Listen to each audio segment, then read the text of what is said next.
سکندر حیات نے ایک سوال بھیجا، جس طرح ایک شوہر پر اپنی بیوی کے کھانے پینے اور کپڑوں وغیرہ کی ذمہ داری ہے، کیا اسی طرح سے اس پر بیوی کو حج کرانے کی بھی ذمہ داری ہے؟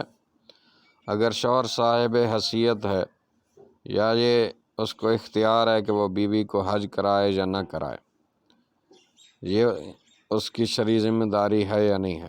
اگر اپنے پیسے سے حج کرا دیتا ہے تو اچھی بات ہے، جبکہ بیوی کے پاس اپنے پیسے اتنا ذاتی پیسہ نہیں ہے کہ وہ خود حج کے اخراجات اٹھا سکے۔ پیارے بھائی، بیوی کو حج کرانے کی ذمہ داری شوہر پر نہیں ہے۔ بیوی اگر خود صاحب نصاب ہے اور محرم یا شوہر ساتھ میں جانے والا موجود ہے تو بیوی پر تب حج فرض ہے۔ شوہر کی مالداری کی وجہ سے بیوی پر حج واجب نہیں۔ ہاں، اگر شوہر اپنے پیسے سے بیوی کو بھی حج کروا دے تو یہ اس کا احسان ہے۔